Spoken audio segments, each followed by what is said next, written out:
Entonces hay varias cosas que contar. Voy a empezar por la titular, pero luego vamos poco a poco despiezando el resto. Vale, bueno, pues en el título hablamos de esa reactivación de ese frente del sur de Donetsk, básicamente en la zona del sector de Velika Novosilka. Este sector, para los que lleven ya tiempo siguiendo con nosotros la guerra, sabéis que es una de las zonas en las que avanzó Ucrania el año pasado durante esa contraofensiva de primavera-verano y que consiguió unas ciertas ganancias territoriales. De hecho, Edu, cuando pongas el mapa, si Sí, puedes, activa también la capa, lo tienes a la izquierda, la leyenda, para poner sí. movimientos del frente en 2023, porque así podemos mostrarles qué es lo que consiguió Ucrania en ese año, que me parece, ya que no tenemos la oportunidad del registro, pues mira, Ahí está, sí. lo vamos sacando, ¿no? Vale. Y básicamente, pues en esa zona fue uno de los dos principales ejes, que podemos decir, los dos principales sectores en los cuales hemos visto, pues vimos avances ucranianos. Sería este, y el otro sería el de la zona de Robotina, en Zaporizhia, donde coincide también, poco a poco Rusia está recuperando terreno. Esta última semana hemos visto además nuevos avances dentro de Robotine. De hecho, ya no hay posiciones consolidadas ucranianas dentro de esta localidad de Zaporizhia, aunque se siga viendo los alrededores y siga habiendo combates dentro de la ciudad. Pero precisamente pues hemos visto que estas dos zonas tan relevantes, ahí los veis en el mapa que nos ha puesto Edu, en verde la zona que recuperó Ucrania En 2023, ¿no? en su contraofensiva de 2003, efectivamente, Vale. y en amarillo las zonas que han recuperado, las que han avanzado, porque hay un poco de ambas cosas, Rusia pues en tanto 2033 como en 2024, donde nos juntan las capas, ¿no? Y bueno, pues está recuperando parte de ese terreno, parte de ese territorio en estos últimos días, lanzando nuevas ofensivas. La de Velika Novosilka parece particularmente interesante por el hecho de, primero, porque está ya avanzando relativamente rápido desde que se ha reactivado el sector, y segundo, porque era un sector en el cual realmente no habíamos visto mucha actividad desde hacía meses. Al fin y al cabo, en Robotines sí que ha habido unos combates más o menos constantes desde la irrupción ucraniana, la pérdida de ese establecimiento, esa cuña, pero en Velika Silka no habíamos visto lo mismo. Hemos visto pues recientemente cómo los rusos han entrado en el sur de Urozaine, hay dos localidades en el sur de esta franja de Velika Silka, una es Urozaine y la otra es Staromayorsk. Pues en Orozaina han entrado los rusos en el sur, pues los últimos 10 días, no vamos a alejarlo más el tiempo. Y ayer entraron, o ayer antes de ayer más o menos, entraron también en Staromayorsk y tomaron las alturas al oeste de la localidad, que es básicamente la razón por la que hablamos de esa reactivación del frente del sur de Donetsk, que había estado parado durante tanto tiempo. Aparte de eso, bueno, aprovechando que tenemos ya varios días de relativo retraso en ponernos al día, podemos irnos, llévanos al norte del todo, Edu, a la Vale. zona de los Kill, la zona de Kupiansk, para que te Vale. ubiques un poco. Sí, sí, estoy. Eh, Ya te hemos he dicho antes tenido, que por vuestra culpa y ahora ya sé ubicar esto. Era una información que no deseaba, pero que ya tengo, así que ya estamos en Kupiansk. bueno, pues ahí hemos tenido dos localidades que han terminado de ser consolidado el control de las mismas por parte de Rusia en esta última semana, que han sido las de Kislivka y Kotliarivka, que se entró en las mismas hace unos 10 días en una pequeña ruptura de la línea defensiva ucraniana, y se ha capturado a las dos en estos últimos 10 días. Y que, bueno, ahora se está avanzando desde estas hacia el norte, hacia Ivanivka en particular, y posiblemente, si el avance continúa siendo más o menos exitoso para los rusos, seguramente se extiendan también los combates a Stepova Novoselivka. Estoy sorprendido que todavía no he dicho ningún nombre mal, por ahora. Aparte también ha habido una cierta reactivación de los combates en torno a la localidad de Tabaivka, que habían hecho un avance significativo los rusos hace unos meses, pero luego se estancó y las colinas al oeste en Tabaivka habían quedado bajo control ucraniano y los rusos habían sido incapaces de continuar avanzando. Pues bueno, hay bastante, también hay una actividad más o menos significativa en esa zona. Por supuesto, hablamos aquí del norte, de este sector de los Kill, con estas dos localidades capturadas, y hablamos también del sur, de Donetsk, que hablamos de esa reactivación del sur de Donetsk y esa actividad en general en Routine, pero el centro, el eje central de los combates sigue siendo la zona del oeste barra noroeste de Donetsk, donde continuamos teniendo pequeños avances en torno a esa cuña de Ochoretine. Tuvimos la toma de Arkhangelsk, hemos tenido nuevos avances en torno a eh, Novopokrovsk, estoy diciendo así de cabeza, en torno a Novopokrovsk, que está al suroeste de Solovyov. En general hay un avance un poco en todas las direcciones, una dispersión desde esa altura de Ocheretine, ¿no? Por parte de las tropas rusas. Algo que he estado más comentando con los compañeros estos días como algo relevante o interesante es que las imágenes vía satélite que permiten ver más o menos dónde están las, digamos, las defensas estáticas más o menos establecidas. O sea, se tiene una idea general de dónde están las trincheras y este tipo de y los búnkeres por parte de ambos bandos, a grandes rasgos. Lo cierto es que al norte de Ocheretine hay unos 3 líneas defensivas, más o menos, podríamos hablar. Una que está a la altura de Archangelsk, otra que está a la altura de Kalinove y otra que está en medio de las 3. Pero después de estas 3, prácticamente hay un cuasi vacío hasta 20 kilómetros hasta Yablunivka, en el norte. O sea, hay un... Y estamos hablando de cómo, si se diese el caso de que los rusos fuesen capaces de romper, de mantener el momentum que han tenido hasta ahora y romper a través de esas líneas que existen en estos momentos, que la primera ya ha sido alcanzada, veremos qué ocurre luego con esto, tendrían relativamente, siempre es relevante hablar de esto en términos relativos, una vía libre hacia el norte, hacia Yablunivka. Si la tomarían o no es absolutamente distinto. Solo hablamos exclusivamente del tema de la existencia de defensas o no. Como un detalle interesante de cómo está la situación en el frente de Ocheretín. Yo tengo la sensación, es un poco de sensación por mi parte, más que otra cosa, de que, por lo menos por ahora, de que se está ralentizando algo el avance en este sector de Ocheretine, de que no hemos visto mucha actividad en la zona, o al menos mucho movimiento territorial en la zona en las últimas 48-72 horas, pero quizá es algo de meramente percepción, que al menos esperaría una semana que pasara para decir que los rusos están perdiendo el momentum, desde luego. Y también hemos visto, esto significa por eso que no hayamos visto movimiento en otros sitios, por ejemplo, algo más al sur, los avances en el eje de Pervovaisk a Netailove, donde los rusos continúan avanzando muy lentamente en el interior de esta localidad. Esto es la zona sur de este frente de Avdiivka, podríamos decir. Y también, pues como hemos visto antes, en esa zona central, en la zona de Novopokrovsk, también hemos visto algún tipo de avance.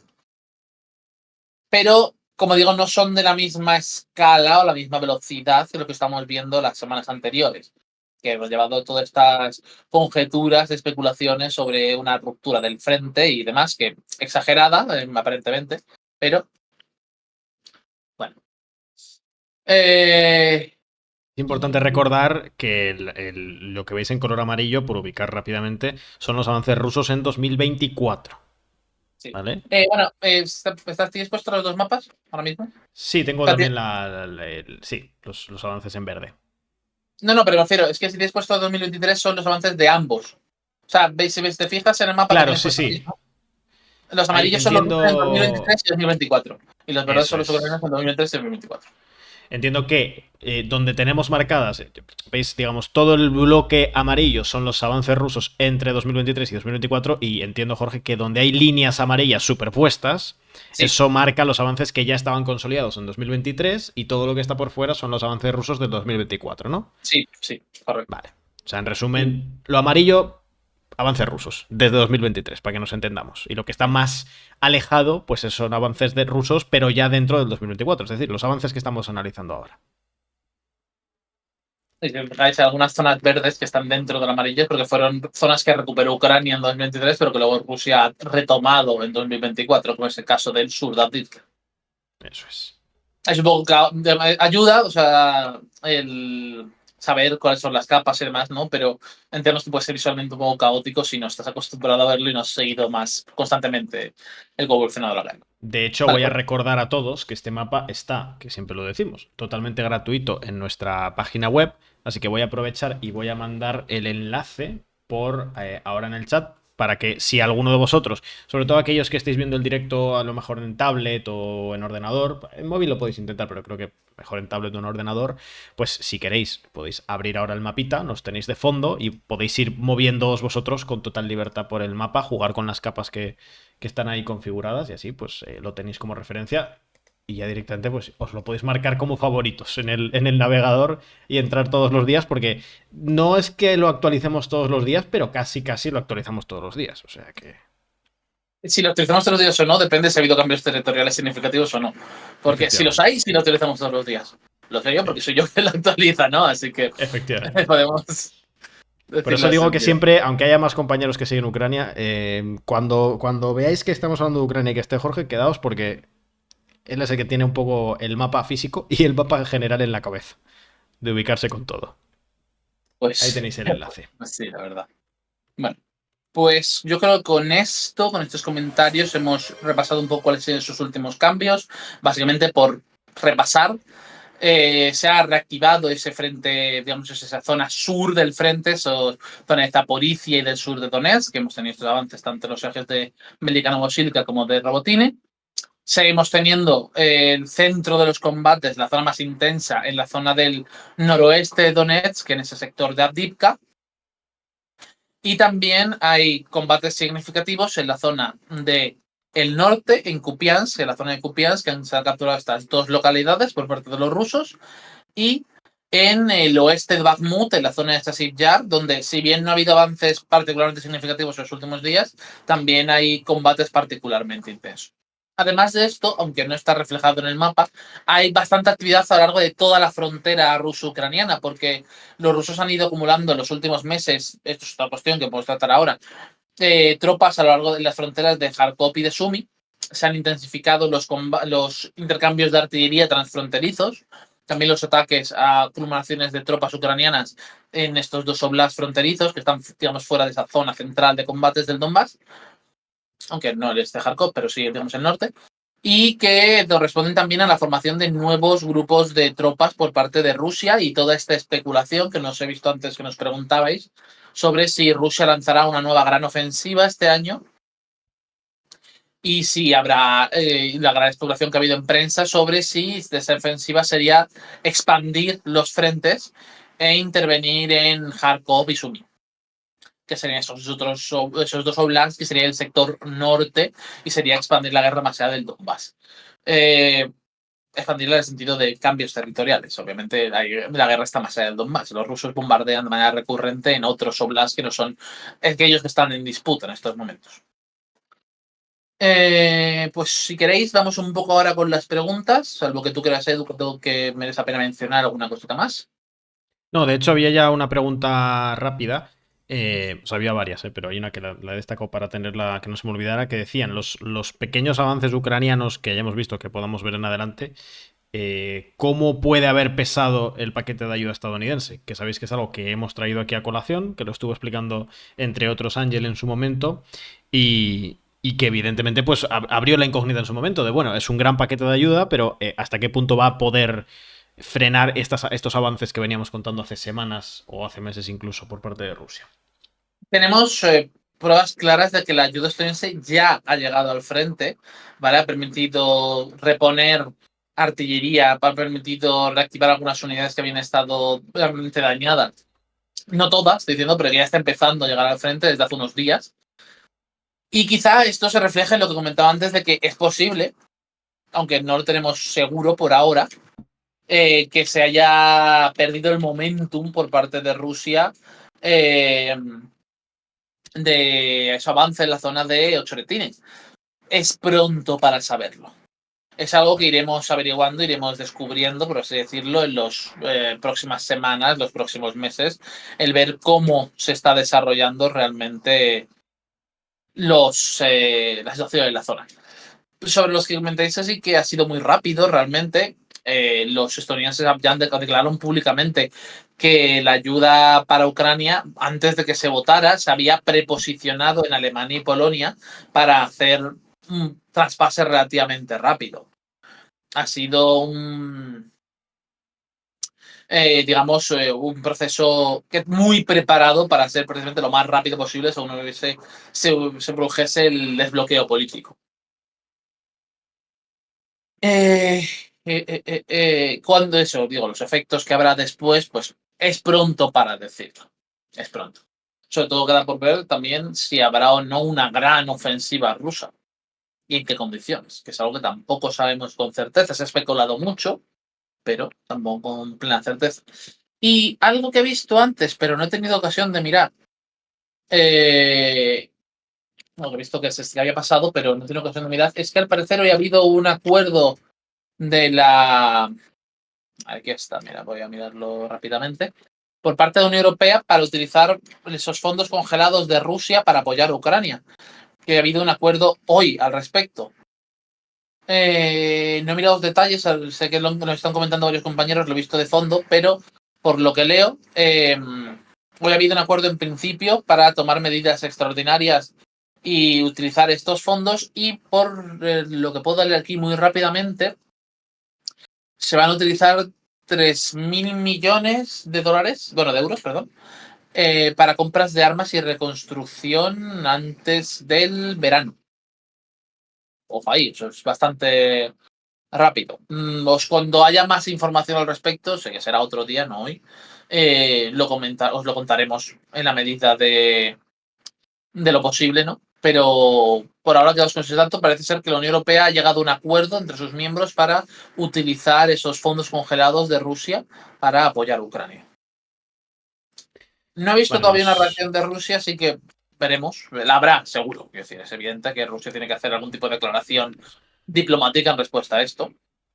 Pero mira, es que justamente Cíclope nos preguntaba, pasa que lo has comentado ya cuando estábamos con el mapa, pero decía, el avance en Ocheretine no pone en riesgo lo que se le llamaba la segunda línea defensiva de pueblos, que es lo que se estaba analizando antes, al comentar esos posibles avances y esa ruptura de esa línea defensiva.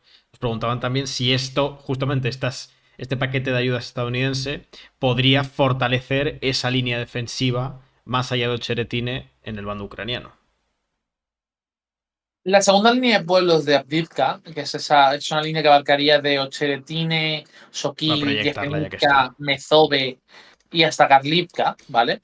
Es una línea que básicamente tenía digamos, ese papel de ser la línea de retirada una vez colapsara el primer grupo de pueblo.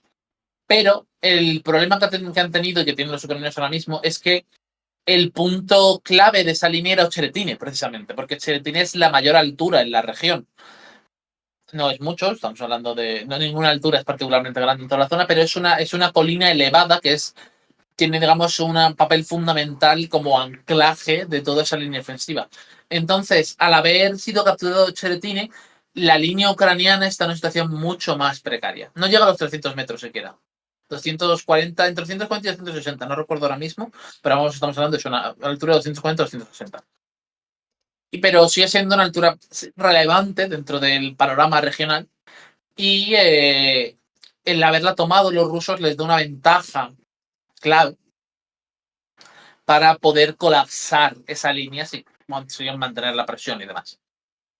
Esto es algo que, por supuesto, como digo, tendremos que ver si se mantiene y hasta qué punto. Es algo que, como comentaba antes, me da la sensación de que los rusos están perdiendo un poco el momentum, pero digo esto ahora y a lo mejor mañana nos encontramos con otro avance de 1 kilómetro que parece indicar lo contrario. Así que vamos, lo dejo un poco a remojo esa idea. Y si es así, pues ya volveremos por aquí y os lo comentaremos cómo han cambiado las cosas y por qué. En la medida que podamos hacerlo, claro. Sí, que ya Eh, sabéis que nosotros por eso estamos haciendo estas actualizaciones de Ucrania, que ya he dicho antes que hemos estado 4 o 5 días sin hacerlas, pero quienes nos seguís aquí desde hace un tiempo en Twitch sabéis que no es lo habitual. O sea, que lo habitual es que hagamos Ucrania cada 2 o 3 días para que todos tengamos claro cómo están las cosas, dónde están hasta qué punto son los avances rusos, porque luego en muchos medios de comunicación es un poquito complicado seguir eso, ¿no? Porque o no se le presta atención a este tipo de avances, o se magnifican, o se da únicamente bombo a las declaraciones de los representantes políticos europeos, y lo cual te da evidentemente una mirada o una visión necesariamente sesgada de la situación. Entonces, nosotros ya sabéis que aquí vamos siguiendo nuestro mapa, que en sí lo actualizamos nosotros en base a los reportes que vamos confirmando, y aquí os lo contamos en mayor profundidad para que, como digo, sepamos dónde está la situación. Nos preguntaban también, de hecho, si no se esperaba para este mes una gran ofensiva rusa. No sé esto, Jorge, tú si lo tenías. sí, bueno, lo que comentaba antes, ¿no? Es la gran especulación es que va a haber una gran ofensiva rusa y dónde, si se ocurre y cómo. Lo comentaba antes de esa aglomeración de tropas en Sumy y en frente a Sumy, frente a Kharkov, en esta zona al norte, en los oblasts de Kursk y Belgorod, que potencialmente podría llegar a abrir un nuevo frente para Ucrania, que no tiene por qué ser el caso, veremos. O si va a haber esa tan esperada ofensiva de los Kill en la zona del este de Kharkov, o si va a haber simplemente una intensificación de los combates en varios de los sectores del frente. Hay muchas opciones, por así decirlo, sobre la mesa. No, ninguna de ellas tiene por qué ser exactamente. Así que vamos a irlo viendo. Nos dicen por el chat que han tomado hoy 3 aldeas.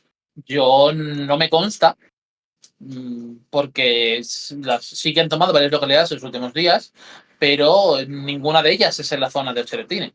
Estamos hablando de Kislivka, estamos hablando de Kotiaritka, que son en la zona norte, en la zona de Kharkov, en la zona del frente de Kupiansk y del río Skil. Y por otro lado, los avances que ha habido, pues eso, esa entrada en Starmayorsk, esos nuevos avances son un Lofaine. Yo no me consta, desde luego, que en la zona central, en la zona de Ocheretine, claro, pero es que yo hablaba de que es en Ocheretine donde se ha perdido el momentum. Potencialmente, no digo que sea cierto, es algo que dejo sobre la mesa. Pero es una percepción, como digo. Pero no he hablado del frente ni de la iniciativa rusa en general, simplemente hablo de la zona de Ocheretine, concretamente. Vale, nos hacen más preguntas, voy a De la abordarlas. pinza, la posibilidad de la pinza, novedades en la industria de defensa de la Unión Europea. No hay novedades significativas ahora mismo en la industria de defensa de la Unión Europea y no los esperaría hasta después de las elecciones europeas del mes que viene. Después de eso, seguramente os vengamos a hablaros de cambios en la política de defensa europea o de nuevos planes y propuestas. Pero hasta entonces, en el aire.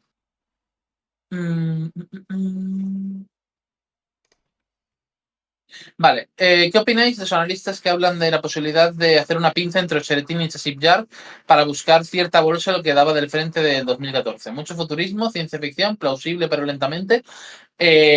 Nosotros también lo hemos comentado, menos internamente en Cifra, no sé si algún compañero lo habrá traído aquí, que es parte de lo Me que decía parece que antes, Ale lo comentó. Me quiere sonar que Ale lo comentó. que realmente, si para empezar, tenemos lo que comentaba antes del norte de Ocheretine, de que no hay muchas defensas más allá de Kalinove.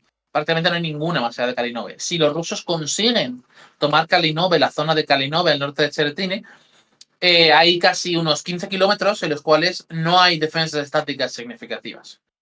Esto, por supuesto, no implica que los rusos automáticamente al llegar ahí pudiesen echar millas y coger y capturar todo ese territorio. En absoluto.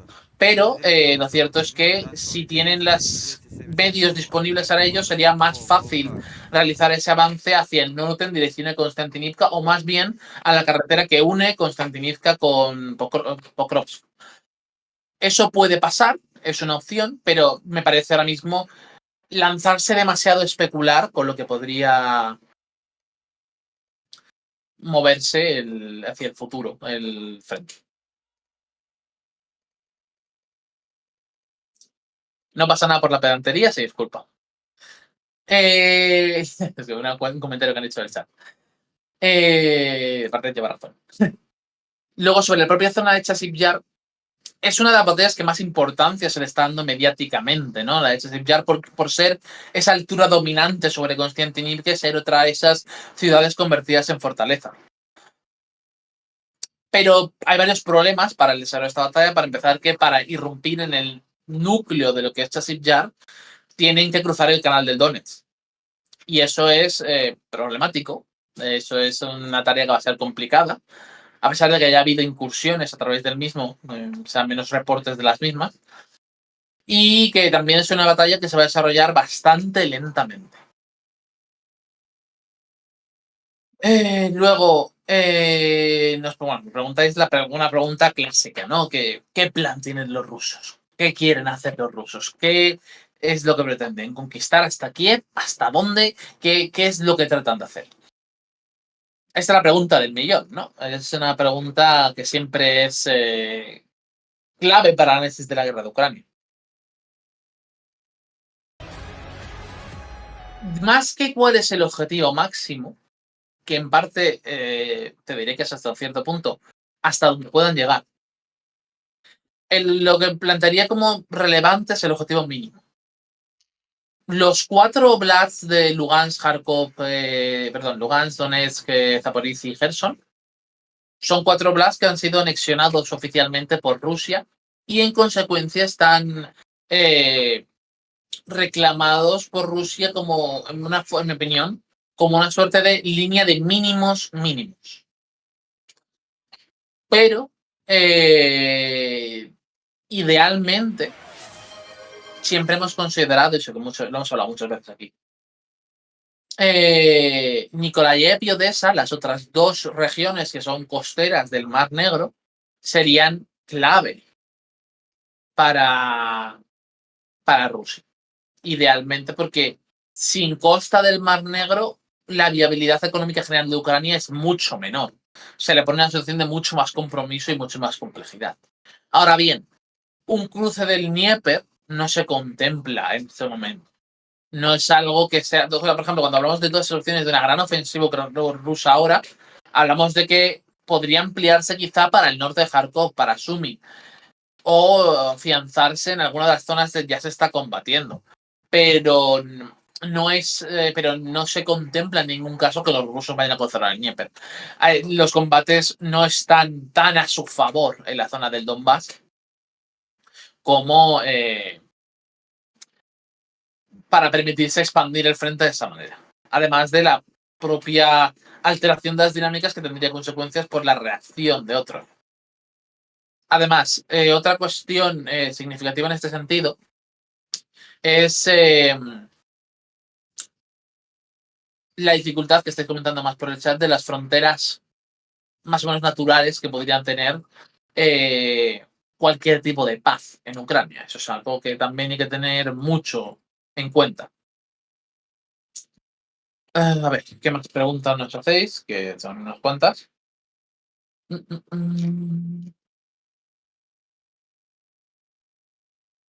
Bueno, sí, otra cuestión que he visto así de pasada.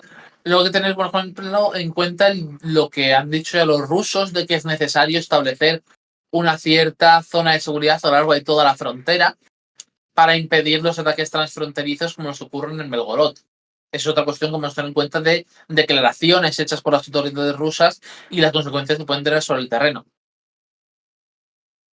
Yo creo que en algún momento sí que van a tener que hacer algo, o sea, se van a querer hacer algo con ese norte de Kharkov, esa zona de la frontera con Belgorod. Pero si va a ser ahora, en un momento más a futuro del conflicto, no me atrevo a concretar exactamente cuándo podría ser. Yo creo que está en el aire. Luego nos decís que cuán fiables son las bajas rusas que pone la BBC. Yo no me fío de las bajas puestas de nadie. O sea, yo lo digo así. Cualquier publicación de bajas durante el transcurso de la guerra tiene un matiz importante de propaganda para unos o para otros. Yo lo cojo con pinzas. De base a, digamos, estudios un poco más amplios al respecto, puedo atreverme a deciros que yo creo que probablemente entre ambos bandos haya cerca de 1 millón de bajas. Bajas, no muertos, ¿vale? En el transcurso de toda la guerra. Pero más allá de ese dato, yo no me atrevo a especular nada.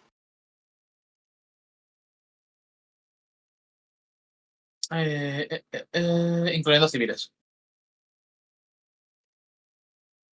¿Esta guerra podría alargarse a más de 5 o 10 años? Poder puede, ¿vale? No, es el término de la posibilidad, el reino de la posibilidad es siempre muy amplio. Como nos Es ha muy amplio, ¿no? mostrado la política internacional siempre.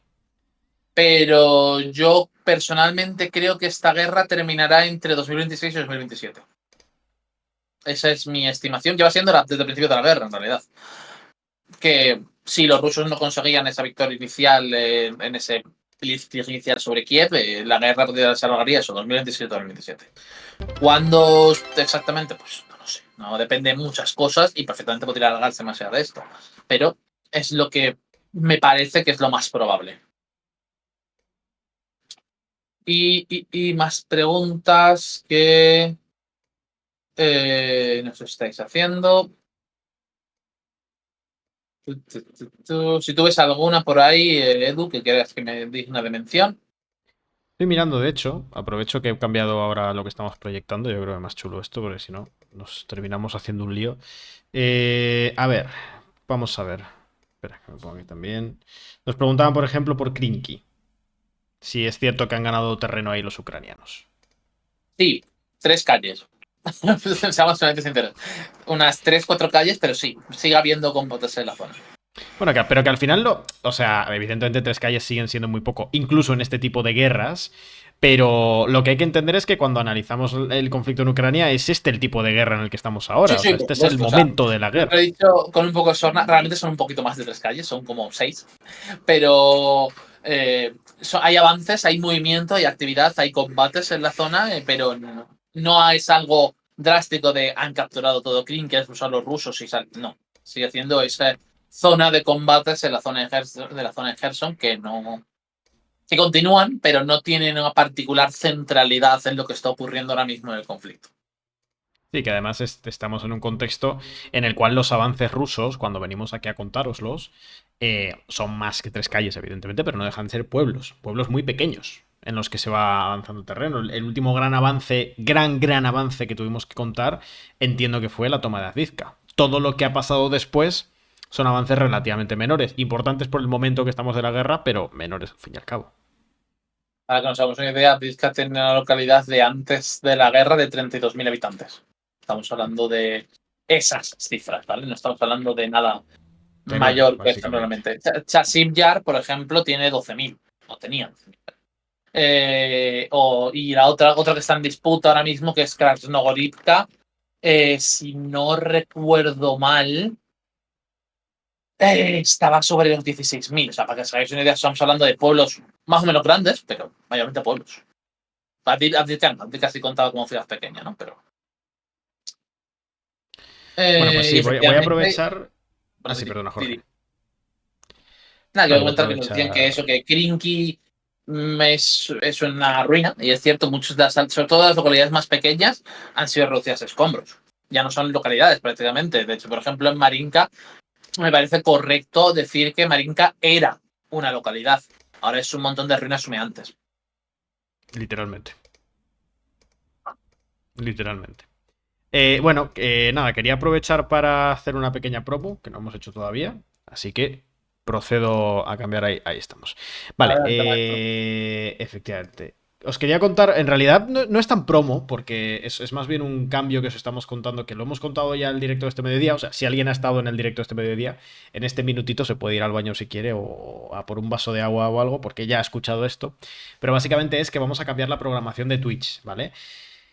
Os estuvimos contando en el mes de abril que era un mes muy importante para nosotros porque era el mes del el aniversario de la profesionalización del proyecto y queríamos hacer mucho más contenido en ese mes de abril aquí en Twitch para ver un poco, primero para agradeceros el apoyo aquí en la plataforma que ha sido enorme desde el último año prácticamente, con muchísimas subs, con muchísimo apoyo económico y sobre todo viniendo aquí a ver los directos, muchos de vosotros con una fidelidad casi absurda, ¿no? De estar 2 o 3 horas todos los días con nosotros aquí siguiendo el mapa o conociendo los resultados de determinadas selecciones. Y por eso es que en abril, lo sabréis muchos, estuvimos haciendo contenido bastante extra. Es decir, estuvimos aquí en el canal bastante tiempo, estuvimos bastantes horas al día, estábamos en bastantes franjas. Y os dijimos que la idea que teníamos era intentar en el mes, a lo largo del mes de mayo, pues justamente para agradeceros todo ese apoyo, estar más tiempo en el canal, hacer más contenido. Bueno, pues eso ya lo hemos concretado, finalmente, ya lo podemos confirmar. Y básicamente lo que os tenemos que contar es que a partir de este mismo lunes ya, es decir, del 13 de mayo, este lunes, entramos con el nuevo cronograma de contenidos aquí en Twitch.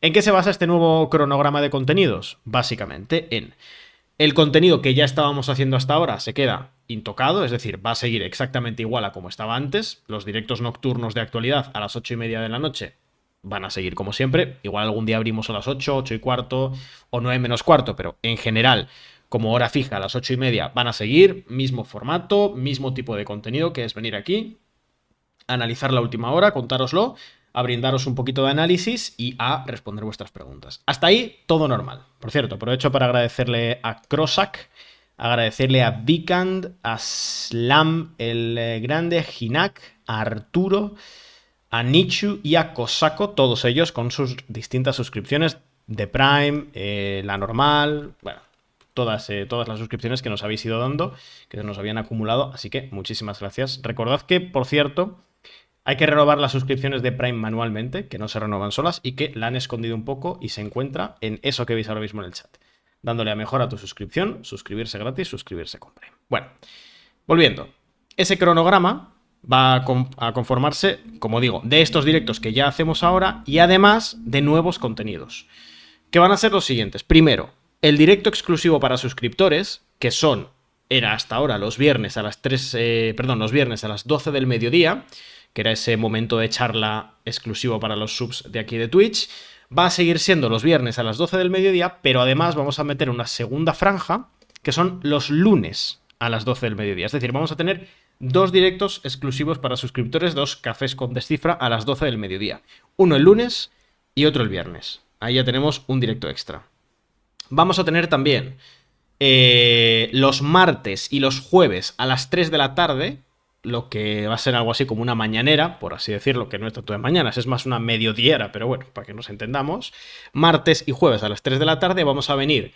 Un día vendré yo, en principio los martes, y el otro día vendrá mi compañero Ángel, los jueves, a analizar pues todos esos temas que no nos entran por escaleta en los directos nocturnos. Pues yo aprovecharé los martes y haré básicamente América Latina, que siempre hay muchísimas cosas que contar y no nos da tiempo aquí. Por ejemplo, ha habido elecciones en Panamá y no hemos tenido tiempo. O sea, sí, podríamos sacar 10 minutos para contarlo rápidamente, pero a nosotros nos gusta contar las cosas sosegadamente, ya lo sabéis. Bueno, pues vamos a hacer esos directos martes y jueves a las 3 de la tarde para hacer una especie de noticiero donde reunamos bastantes noticias y las intentemos analizar, aquellas que no entran en la escaleta y otros temas también, ¿no? En mi caso, los martes haré sobre todo América Latina y Ángel los jueves va a ser un poquito más variado porque Ángel, ya sabéis cómo es, que toca un poco todo, ¿no? Entonces va a ser más imprevisible y probablemente más divertido que la franja que me toca a mí, pero bueno, es lo que hay. Y después, los viernes a las 3 de la tarde, en principio se podrían ampliar, pero de momento solo un directo o solo un día a la semana, los viernes a las 3 de la tarde, vamos a hacer un programa nuevo que es en diferido, es pregrabado, que es una especie de conversación, semi-entrevista, rollo así conversacional con miembros del equipo para charlar de todos esos temas que analizamos aquí en los directos, pero desde una perspectiva más histórica, más de dar contexto. Eso va a ser pregrabado. No porque no nos guste estar con vosotros, evidentemente, sino porque cuando estamos aquí con vosotros en directo, pues al final está el chat, hace preguntas y nos gusta responderlas. Y para intentar hacer al menos una vez a la semana un directo más de calma, de sosiego, de analizar, pues vamos a hacer este programa pregrabado. Que como digo, todo este cronograma se va a empezar a aplicar desde ya, desde este lunes 13 de mayo. Por tanto, pues ya, por ejemplo, este lunes a las 12 del mediodía ya tendremos café con Descifra. O el martes, este mismo martes a las 3 de la tarde ya vamos a tener la primera mañanera. Pues este viernes que viene, no este de esta semana, sino el de la de después, a las 3 de la tarde, vamos a tener ese primer programa pregrabado. Todavía no hemos decidido cuál de todos los que hemos grabado va a salir primero, pero bueno, iremos cuadrándolo, ¿vale? Todo esto ya sabéis que es gracias al apoyo que nos habéis dado económicamente aquí en el canal de Twitch, que nos lo podéis dar a través de las suscripciones de Prime, de las normales, de las de regalo o de los bits, la donación de bits, que nosotros lo recomendamos porque es de lo que menos se queda Twitch. Cuando tú donas bits, nosotros nos quedamos prácticamente todo lo que donáis. Así que si a veces dudáis entre regalar 5 subs, por ejemplo, porque queréis dar ese apoyo al canal, o dar ese equivalente en bits, la donación de bits a nosotros nos llega íntegra. La de regalo también nos ayuda, pero se queda un porcentaje mayor Twitch. Y ya sabéis que también os podéis ayudar en la página web, que tenemos la suscripción básica, la premium, que te incluye todo, la newsletter, los artículos exclusivos, los seminarios, etcétera, y la suscripción embajador, que es el mecenazgo, ¿vale? La suscripción premium con un aporte económico extraordinario para que vosotros pues aportéis un poquito más económicamente. No hay una diferencia de contenido, es solo pues que hay gente que quiere aportar un poquito más y le damos esa opción y a cambio os regalamos la tacita de Descifra, que esa no está en venta, solo la tienen los embajadores. Así que os lo agradecemos enormemente.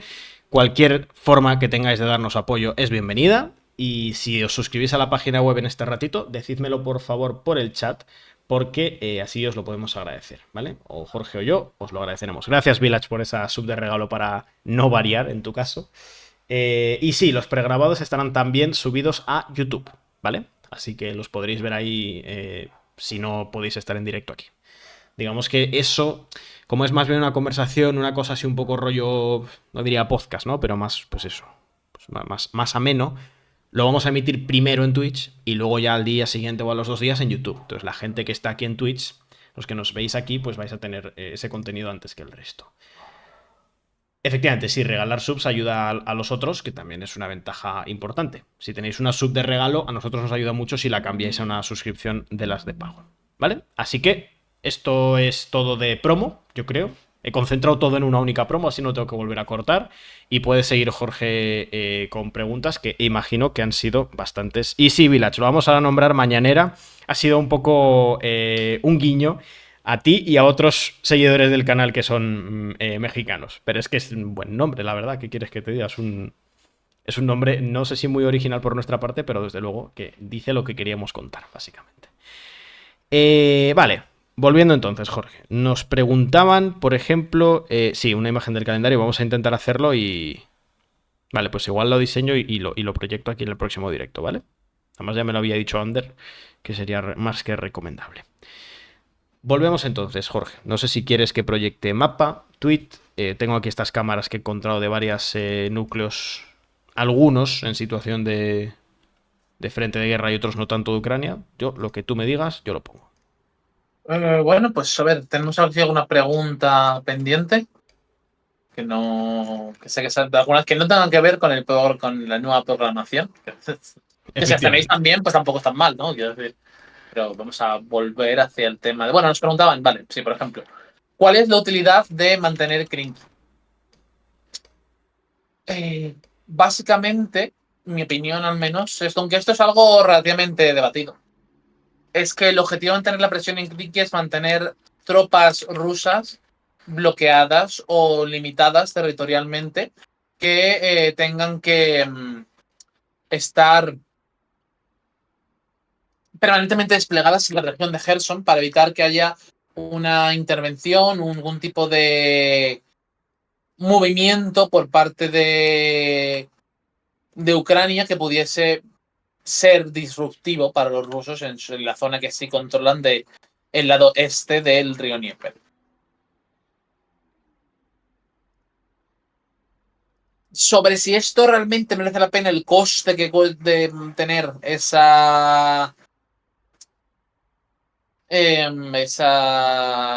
lo diré, no me sale, ¿verdad? No me sale la palabra. Se me ha ido un poco el hilo. Esa cabeza de playa, es lo que quería decir. Pues. Yo creo que sí. Yo creo que en grandes rasgos sí.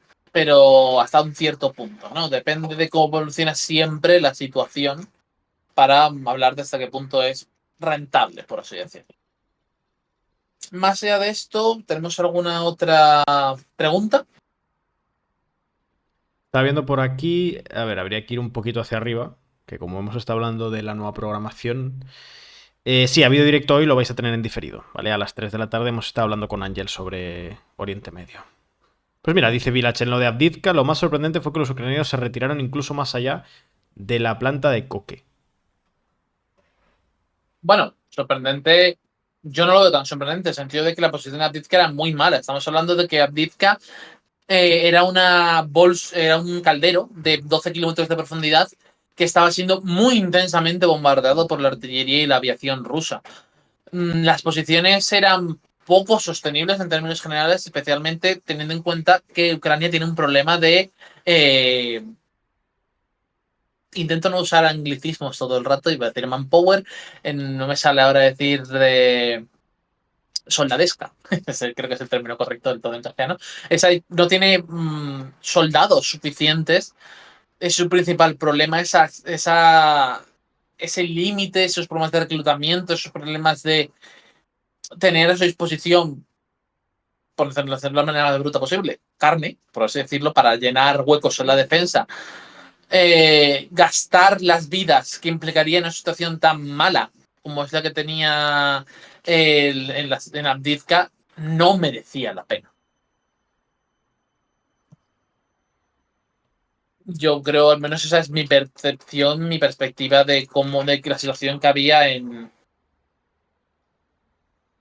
la zona cuando se produjo esta caída que ya hace un par de meses.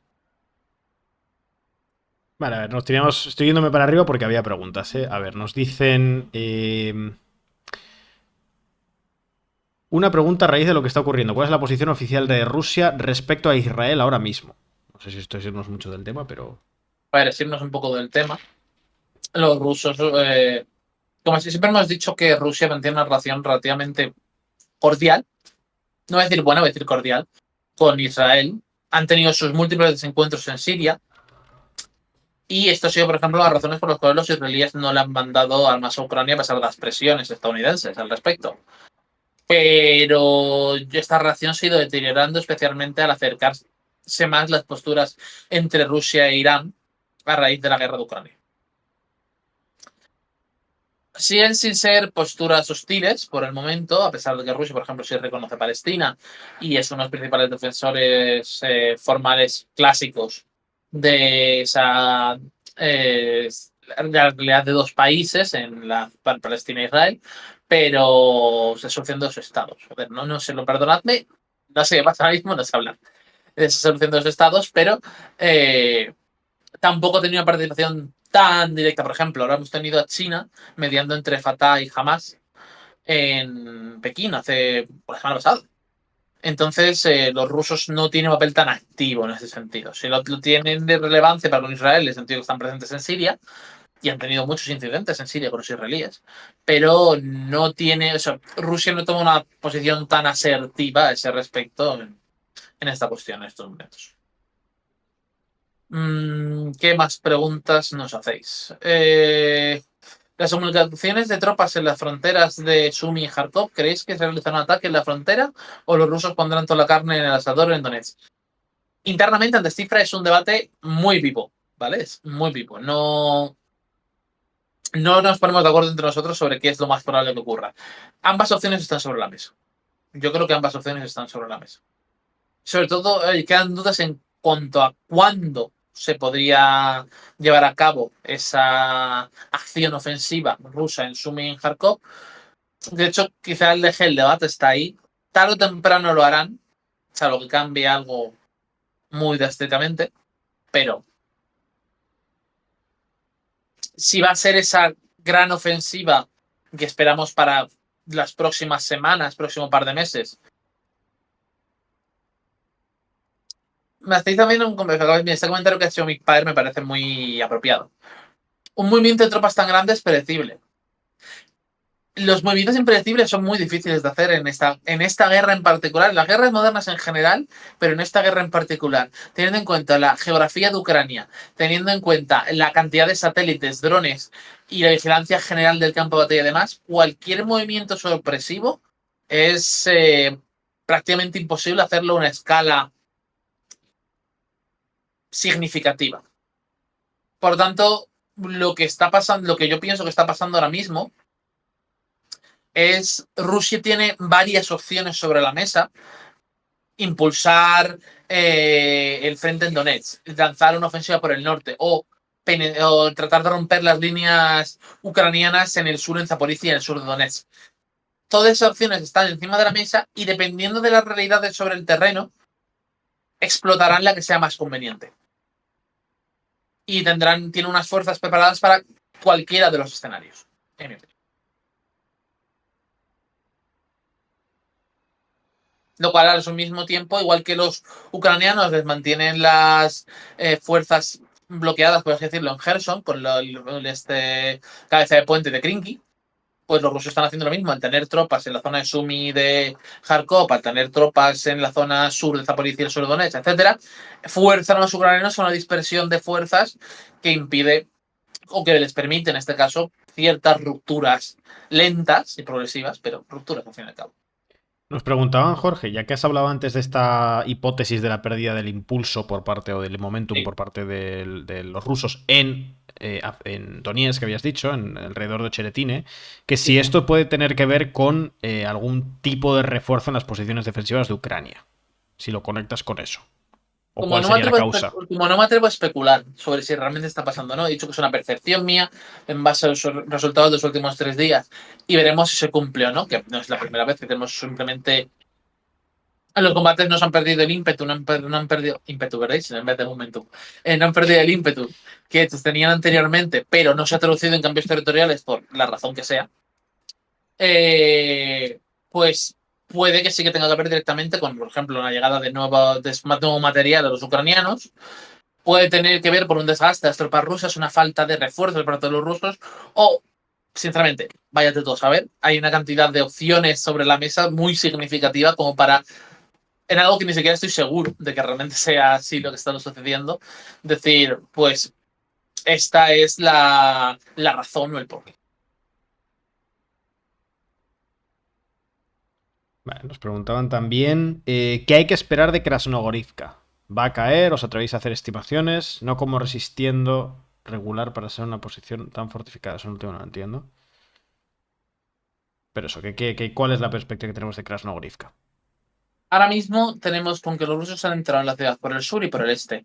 Yo creo que los ucranianos van a ir poco a poco colapsando sus posiciones hacia el noroeste de la ciudad, pero que todavía queda combate de sobra en la zona. Porque es una ciudad densa, sobre todo.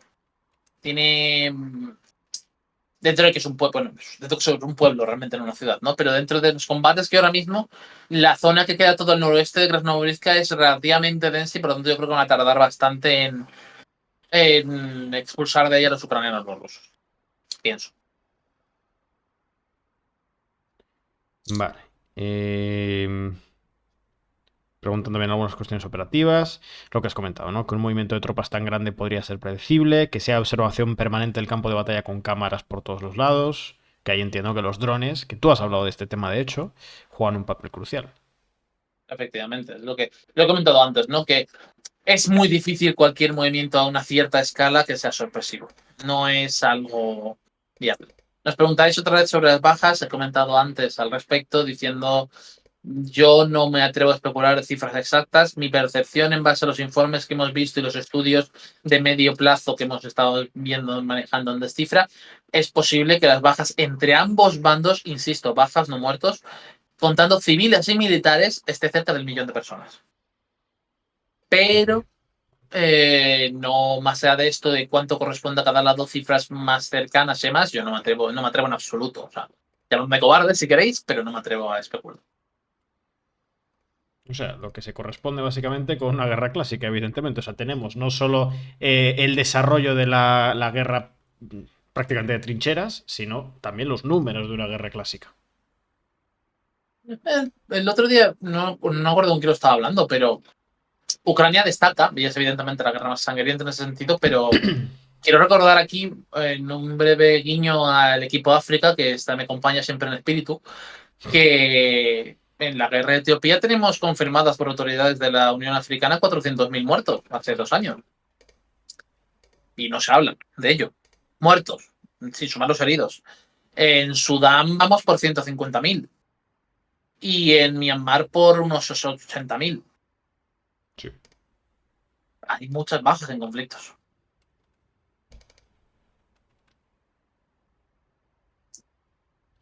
Vale, a ver, nos pregunta Vale. también. Claro, imposible hablar de ratio, efectivamente. ¿Cuánto tiempo tienen los rusos antes de que la ayuda de Estados Unidos se haga notar? Nos preguntan a eso. Yo creo que ya se está haciendo notar. La pregunta es cuánto puede mantenerse en el tiempo la ayuda de Estados Unidos haciéndose notar. Que en mi opinión es bastante claro, unos 8 meses.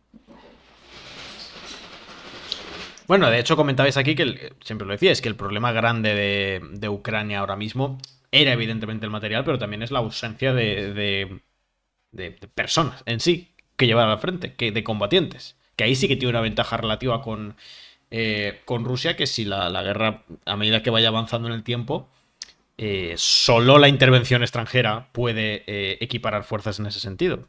Es una cuestión de recurso limitado casi. Es una forma muy bruta, ¿no?, de hablar de este tema, pero al final es un recurso limitado que Rusia tiene en mucha mayor cantidad que Ucrania. Un momento que estoy mirando algo. Me acaba de llegar. Quiero comprobar porque no ubico la localidad que me están mencionando. Vale. Nada, si se confirma en otro momento, pues ya lo comentaremos. Más preguntas que nos hacéis. Bueno, simplemente lo que tú has dicho, ¿no, Edu? De ese problema de. Ucrania tiene un problema de tropa, un problema de cantidad de personas que puede movilizar en su ejército y que sigue sin ser capaz de solucionar. Es su problema es grave ahora mismo, más que el del equipo. Claro, y no tienen forma, es que, o sea, la única forma es el involucramiento de una potencia extranjera, que no hay más. No, literalmente es lo que hay. Sí, sí. Pero, vale, nos preguntáis sobre el puente sobre el río Níper. No está la guerra en ese momento. Hay bombardeos puntuales de infraestructuras por detrás de la línea de frente, pero un intento de cortar drásticamente el río Níper. De hecho, probablemente lo que dificultaría más es el control del movimiento logística para Rusia, que ayudarles realmente a dañarla significativamente. La daña más cerca del frente, con bombardeos puntuales contra nodos ferroviarios, contra aglomeraciones de tropas, etcétera. Luego, ¿qué más preguntas nos hacéis? Bueno, os preguntáis sobre el grupo Wagner. En general, toda la infraestructura de las PMC rusas, de las empresas militares pero de rusas, grupos mercenarios, como queréis llamarlos, ha cambiado drásticamente en el último año, desde la muerte de Prigozhin, y ha habido digamos, un nivel de intervención o de participación de la administración rusa, del Ministerio de Defensa, del Ministerio de Interior y del Servicio de Inteligencia, mucho mayor de lo que había antes, y en general estos PMC se han reestructurado en torno a esa participación estatal en las mismas. La estructura en general es bastante opaca, es difícil hablar de cosas específicas. Hablamos, por ejemplo, que en África, en parte de los contratos de Wagner los tiene ahora un grupo llamado Africa Corps, que en parte tiene presencia de combatientes de Wagner, pero también de otras PMC rusas. También hay presencia permanente de Wagner, sí, que sigue siendo Wagner en otras zonas de África. En Ucrania hay varios PMCs. En general ha habido una reestructuración. La gran clave es un mayor control por parte del gobierno ruso, de distintas ramas del gobierno ruso, sobre todo este ecosistema de PMCs. Esa es la gran clave que destacaría. Vale. ¿Cómo llevan ese material al frente? Bueno, pues por vías ferroviarias y por carreteras. Es el principal traslado del principal movimiento de materiales. Continúa siendo la día de hoy.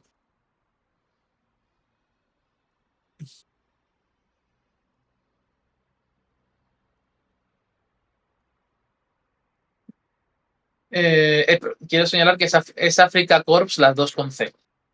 Sí, sé que Es un pues, matiz importante. la referencia es importante, obviamente todos entendemos a qué se está haciendo referencia, pero que sepáis que es Africa Corps, los dos con C.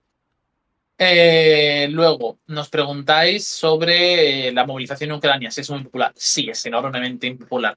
Hay reportes continuos de intentos de huida del país, de evasión general de la movilización, de sobornos a los oficiales encargados. Es claramente impopular y en la medida posible tratan de... es una crisis importante para el país la poca voluntariedad que hay para, evidentemente, ese envío al frente. De hecho, ya sabéis, este tema lo hemos comentado otras veces, lo de tratar de movilizar gente que se ha ido a otros países y que estaría, si se hubiese quedado en Ucrania, llamado a filas, pues en varios países se ha hablado de facilitar a Ucrania que esas personas que han huido a sus otros países puedan volver a ser trasladados a Ucrania y a cumplir con. Y por otros países, como por ejemplo Hungría, han dicho que eso no van a permitirlo y que no van a facilitar que ocurra eso. Nos preguntáis, bueno, lo he comentado antes, pero Estados Unidos ya dijo que parte importante del material que fue aprobado en este paquete de ayuda para Ucrania lo fue de un material que ya estaba preposicionado en Alemania y en Polonia y que por lo tanto, según se ha levantado el bloqueo político, ha sido enviado instantáneamente a Ucrania. Sobre si esas personas que están en terceros países que puedan ser trasladados a Ucrania porque están en las listas de reclutamiento, sea legal o no. Yo no soy jurista, no me voy a meter. Me parece, yo tengo un poco de opinión moral, que no lo voy a hacer, por otra parte, pero la legalidad al respecto, no soy un experto en ello como para decir si es legal o no. Eh, eh, eh, no sé si hay alguna pregunta más que no hayamos repetido ya varias veces. Estoy aquí mirando. De hecho, estoy terminando el cartel de la nueva programación. Así lo puedo enseñar ya. He aprovechado para hacerlo porque tenía razón aquí el chat que era importante que lo tuviéramos, porque si no es un poco caótico, la verdad. ¿En cuántos paquetes se van a dividir toda la ayuda que aprobó Estados Unidos? Eso No es tenemos un el dato. diferido de Ángel, pero creo que no entraba en eso. No tenemos un dato, no hay un dato formal, tenemos algo de información al respecto, pero realmente es algo que está en el aire y dependerá de los propios ajustes internos de los estadounidenses. Vale.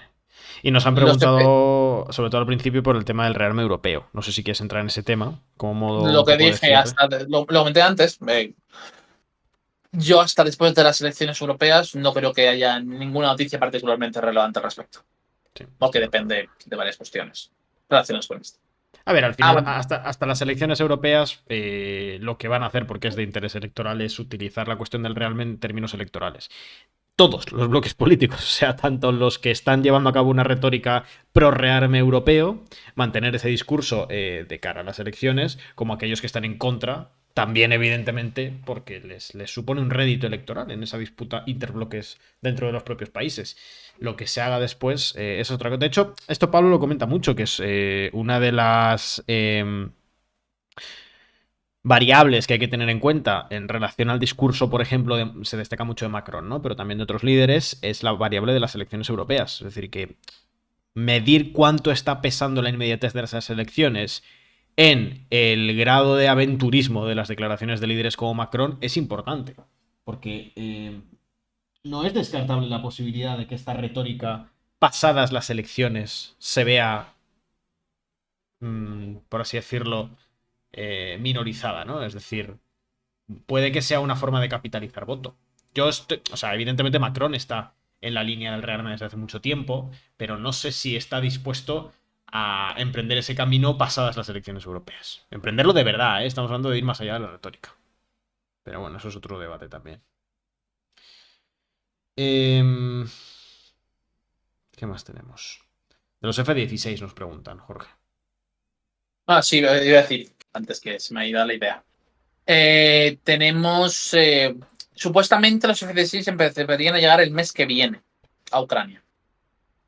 Eso no es, o sea, es algo que ya tiene mucho más recorrido, o sea, no es algo relacionado con los paquetes recientes, simplemente la tardanza general de preparación de todo ese envío de los cazas. Iremos viendo qué desempeño tiene en cuanto a cuánta relevancia tiene su llegada a las manos ucranianas y muchos otros datos cuando empiecen a verse sobre el campo de batalla, por así decirlo, que por ahora pues sabemos simplemente que van a llegar el mes que viene y ya está. Me preguntáis sobre si tengo reportes de avances cerca de, en concreto, Nuevo Alejandrovska o Nuevo Alejandrista. Sí, reportes vemos muchos al día. También, por ejemplo, estaba viendo antes, que es porque me he parado un momento, que teníamos reportes de avances en las cercanías de Berestove, en la zona de Kupiansk. Pero los reportes, sobre todo en el día, que no tienen imágenes firmes que podemos contrastar y demás, los cogemos siempre con pinzas y esperamos a ver cómo se desarrolla la situación y poder contrastarlos por no. Porque información hay mucha, está todo el día fluyendo información de movimientos aquí, movimientos allá, combates aquí, combates allá. Pero tenemos un proceso para traducirlo al mapa, pero traducirlo lo que os contamos. El supuesto intento de asesinato de Zelensky también. Sobre eso sé que Pablo comentó algo al respecto, tampoco es que le prestase particular atención por mi parte. No es la primera acusación que hacen los servicios de inteligencia ucranianos de que los rusos pretenden matar a Zelensky. No tengo más que añadir. Gracias, por cierto, a Lord Betis por esa suscripción, que nos ha puesto en un número no muy atractivo, la verdad, de suscripciones, pero bueno, Gracias en cualquier caso por esa suscripción. Dice, un mes más con vosotros. Espero que la gente se siga suscribiendo a vuestro canal. Gracias por darnos una información independiente y veraz. Pues muchas gracias por tus palabras y nosotros encantados de traeros esta información de esta forma. Vamos con las últimas preguntas ya. Por fin la actualización de Ucrania, que ya llevamos unos cuantos días, ya tocaba. Nos preguntan si tienen pilotos formados en F-16. No sé si lo acabas de comentar, me parece que sí. Supuestamente sí.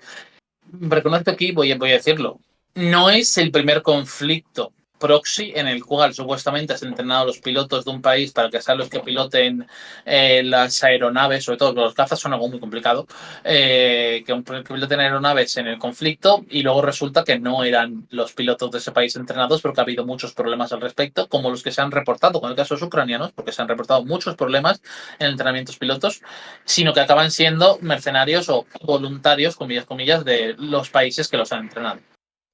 Yo voy a dejarlo nuevamente ahí. No digo que no sean pilotos ucranianos cuando llegan a serlo, simplemente digo que la posibilidad de que no lo sean existe.